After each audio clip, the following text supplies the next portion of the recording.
Hi guys, may galaw shout out sa Facebook at YouTube. Guys, kung gusto niyo pumunta sa aking YouTube channel, no, ayan, i-ano ko lang kasi nga may mga ibang nasa Facebook ko na wala sa YouTube channel ko. So, yan, kung gusto niyo pumunta sa YouTube channel ko kasi nga everyday ako nagla-live doon. So, the same lang din yan kung anong pangalan ko sa Facebook, Donna Turo Milan Hill, yun din ang nasa YouTube ko. Donna Turo Milan Hill. Okay?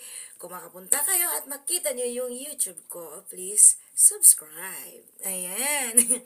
Tsaka makikita nyo lagi ako nandun at nagla-live kasi hindi ako nagla-live sa Facebook.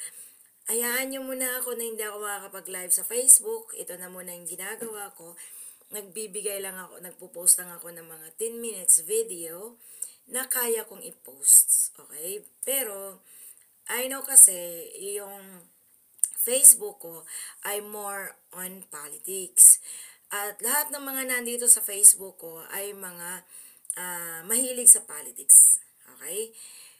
Hindi nyo kasi masasakyan yung mga nangyayari sa akin sa YouTube dahil ang ginagawa ko sa YouTube ay hindi ma-relate at hindi alam ng Facebook.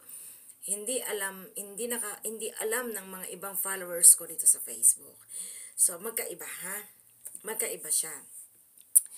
So, yon. Ngayon guys, kung ano man ang mga bashers at mga bashers ko dyan, yung mga kalaban ko na mga anti-Duterte ngayon, dati ko silang kaibigan, mga kaibigan ko sila, mga vloggers at kasamahan ko mga vloggers sa PBBM, President Bongbong Marcos Vloggers. Pero, walang sapilitan kung ayoko talaga siyang tawaging president dahil hindi ko siya talaga nararamdaman na isang president. Ako pinagsisisihan ko pero wala na akong magagawa.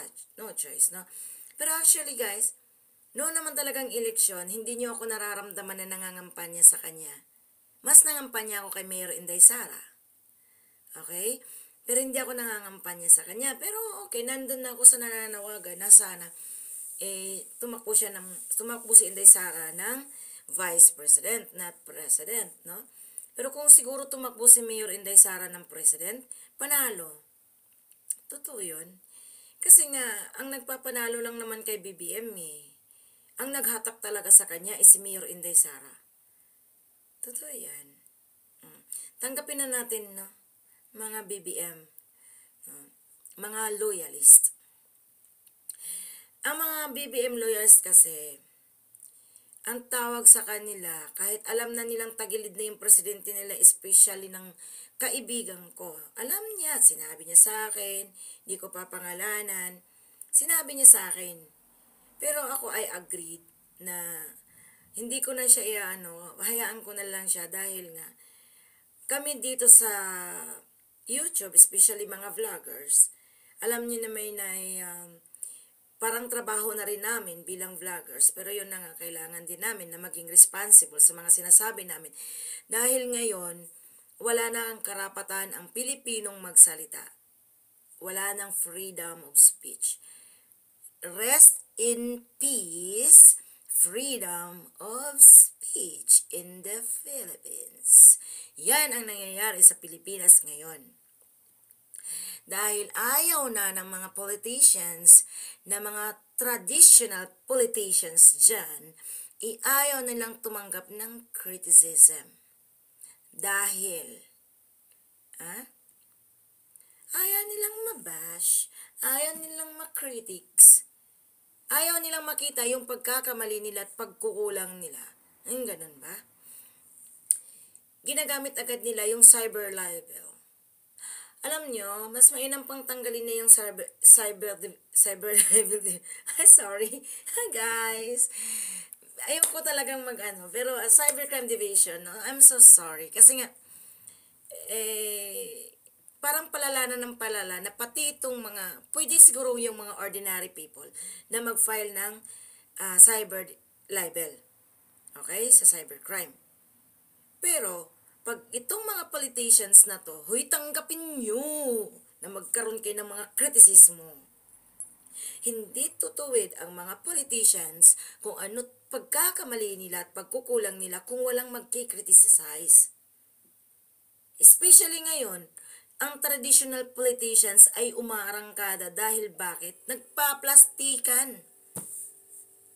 Nagpaplastikan. Yan ang tinatawag ni Bongbong na unit team. 'Di ba? Na unit team, magpaplastikan ang Dilawan, Pinklawan at ang grupo ni Marcos. Pero no, hindi kasama ang green, hindi kasama ang blue. Ang blue ay kay Bongo. Ang green ay kay Mayor Inday Sara. Why? Nasabi kong hindi kasama ang green. Kasi nga, binabanatan nila ngayon ang green. Si Mayor Duterte, si Inday Sara, ipa-impeach, kalkalin, at huwag niyong tigilan dyan tungkol dyan sa confidential funds. Huwag niyong tigilan hanggat hindi ma-impeach. Kung hindi niyo mapa-impeach, go to ICC. Hindi ba iniisip ng mga vloggers dyan, ng mga anti-Duterte na tuwang-tuwa nang dahil nga pag-aralan kuno ang ICC? Bakit hindi niyo ba naiisip na may nakabimbing pang kaso ang mga Marcos sa tatay ni Bongbong? Di nyo ba alam yun? Di nyo ba na-realize yun? Na ang presidente ngayon ay si Bongbong na pwede ring makitaan ng butas ng ICC if ever man. Kasi nga, buong pamilya ang nakaharap sa kaso ng kanyang ama. Di ba? Sentido común na lang. At the end of the day, ang ICC ay hindi yan nagkakaroon ng favoritism. Kung anong nakikita nila, bakit sa piling lang ba ng mga ito, ng mga vloggers ng BBM, ng mga plastic na mga vloggers. Okay? Ako naintindihan ko yung kaibigan ko kasi nga, he's working sa kanyang YouTube channel. Kung hindi namin pagtatrabahuhan ang aming YouTube, hindi kami kumikita. Kasi nga kinukuhanan kami ng tax. So, kailangan namin magtrabaho sa YouTube namin at sa channel namin. Ngayon, kung ang pag-uusapan ay ang ICC, kung babalik ang ICC sa Pilipinas, ayan na, hindi nyo ba alam guys, hindi nyo ba alam ng mga ito, ng mga taga-kabila, na tuwang-tuwa sa ICC? Akala nyo ba hindi kinakabahan yan si BBM? Hindi ba kinakabahan yan si Manang Aimee? At ang Marcos family? Kinakabahan yan. Kasi hindi pa kumplito at tapos ang kanilang kaso. At do you think na yung ICC na yan, pagdating yan, sino ang nag-uunggat at nagsasabi na ang mga Marcos ay mga magnanakaw? Ang mga dilawan? Ang mga dilawan na ginagamit si BBM, si Lisa, ng mga dilawan ngayon na makabalik ang ICC. Pero this is politics, guys. Alam nyo na ngayon ang nangyayari sa bansa natin at itong administration na to ay walang oposisyon, puro traditional politicians.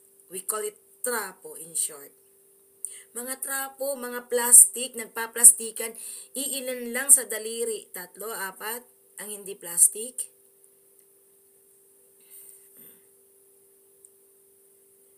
Pagdating ng panahon, pag nakuha na ang gusto ng mga dilawang mga fox na yan, mga lubo na yan, alam niyo naman yan, mga traidor yung mga yan since noon pa, panahon pa ni Corazon Aquino.